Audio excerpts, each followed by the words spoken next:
কলকাতার ঠনঠনিয়া। উত্তর কলকাতার এই গলিগুলোতে ইতিহাস আর অন্ধকার দুই সমানভাবে মিশে থাকে। 1890 সালে তৈরি বংশীধর লজ এখন এক জীর্ণ অট্টালিকা। আকাশ ছোঁয়া করিবর্গা আর নোনাধরা দেওয়ালে ঢাকা এই মেসবাড়িতে এসে উঠল অতনু। সে একজন স্বাধীন চলচ্চিত্র নির্মাতা এবং প্রফেশনাল শব্দ শিকারী।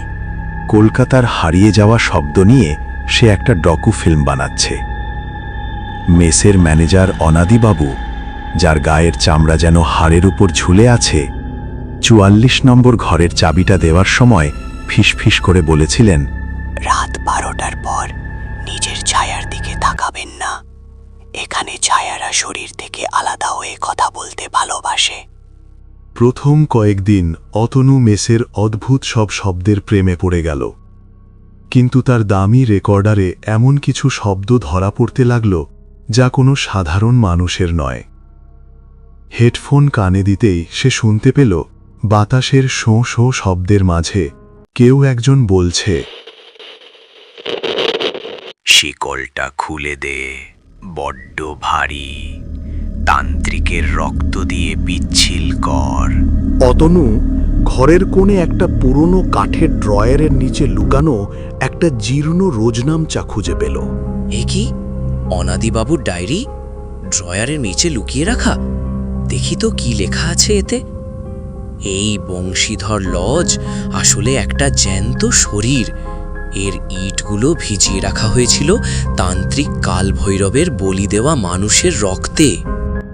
125 বছরের তৃষ্ণা, মাটির নিচে হাড়গুলো আজও কাঁপছে। বংশীধর লজের ইটগুলো রক্তের স্বাদ ভোলেনি। অনাদি, নিয়ে আয়, আমার 13 নম্বর শব্দকে নিয়ে আয়। কে কে কথা বলল? অনাদিবাবু, কেউ কি আছেন বাইরে? আমি কাল ভৈরব। অতনু পাশের বাড়ির বৃদ্ধ অবিনাশবাবুর থেকে জানতে পারল সেই ভয়ঙ্কর ইতিহাস। 100 বছর আগে কালভৈরব তান্ত্রিক এই মেসবাড়ির দেওয়ালে 12 জন মানুষকে জীবন্ত গেঁথে দিয়েছিল অমরত্ব লাভের আশায়। কিন্তু তান্ত্রিকের গণনা ভুল ছিল। অসম্পূর্ণ সাধনা পূর্ণ করতে 125 বছর পর লাগবে 13 নম্বর বলি। অমরত্ব খুব সস্তা নয় রে অতনু। 12টি প্রাণ দিয়ে এই দেওয়াল গেঁথেছি, আর তোর শব্দ দিয়ে এই অট্টালিকার প্রাণ দেব। আজ থেকে এই বাড়ি কথা বলবে তোর গলায়। তুই হবি কাল ভৈরবের অবিনশ্বর কণ্ঠস্বর। অবিনাশবাবু কাঁপতে কাঁপতে বললেন, অতনু, এবার 13 নম্বর বলিটা হবে সবচেয়ে বিশেষ, কারণ সে শুধু প্রাণ দেবে না, সেই হবে এই বাড়ির নতুন কণ্ঠস্বর। তাকে মেসের মাঝখানের ওই অন্ধ কুয়োর নিচে জীবন্ত সমাধিস্থ করা হবে। সেদিন ছিল অমাবস্যা।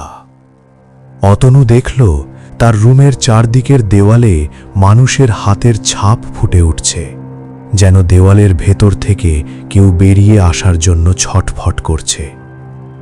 হঠাৎ তার রেকর্ডারটা নিজে থেকেই চালু হয়ে গেল। তাতে অতনুর কণ্ঠস্বর শোনা যাচ্ছে, কিন্তু সেই স্বরে এক পৈশাচিক আনন্দ।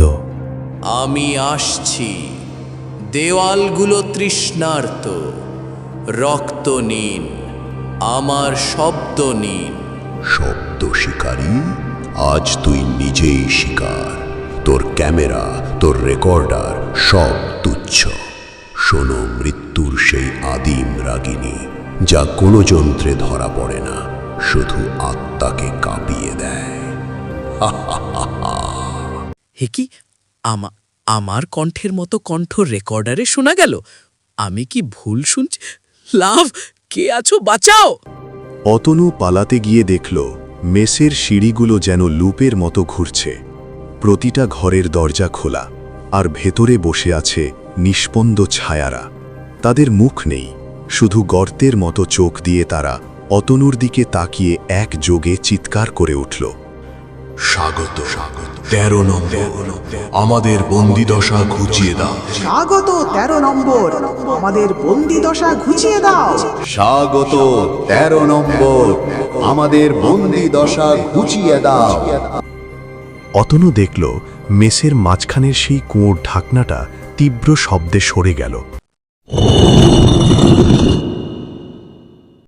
অনাদিবাবু সেখানে দাঁড়িয়ে অমানুষিক হাসিতে ফেটে পড়লেন।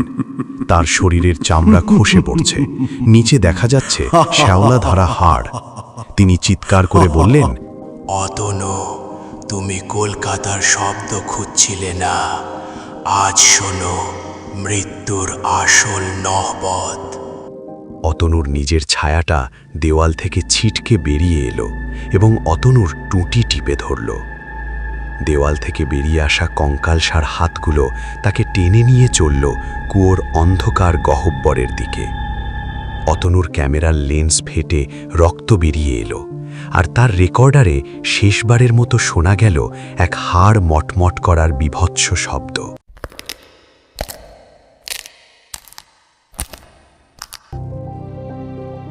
পরদিন সকালে মেসবাড়িটা একদম শান্ত। পুলিশ 44 নম্বর ঘরে গিয়ে অতনুর দামি রেকর্ডারটা উদ্ধার করল। তাতে কোনো কথা নেই, শুধু একটা মানুষের নিঃশ্বাস বন্ধ হয়ে যাওয়ার আওয়াজ আর এক তান্ত্রিকের পৈশাচিক অট্টহাসি রেকর্ড হয়ে আছে। আজও গভীর রাতে বংশীধর লজের সামনে দিয়ে গেলে শোনা যায় অতনুর সেই রেকর্ডারের ডিজিটাল বিপ শব্দ, আর কুয়োর তলা থেকে কেউ যেন রেকর্ড করা গলায় ডেকে ওঠে, কেউ কি আছো? আমি শব্দ স্বীকার করতে এসেছি। বন্ধুগণ, আজকের এই হাড়হিম করা গল্পটি আপনাদের কেমন লাগল? অতনুর পরিণতি কি অন্যরকম হতে পারত? আপনাদের মতামত অবশ্যই কমেন্ট বক্সে জানান।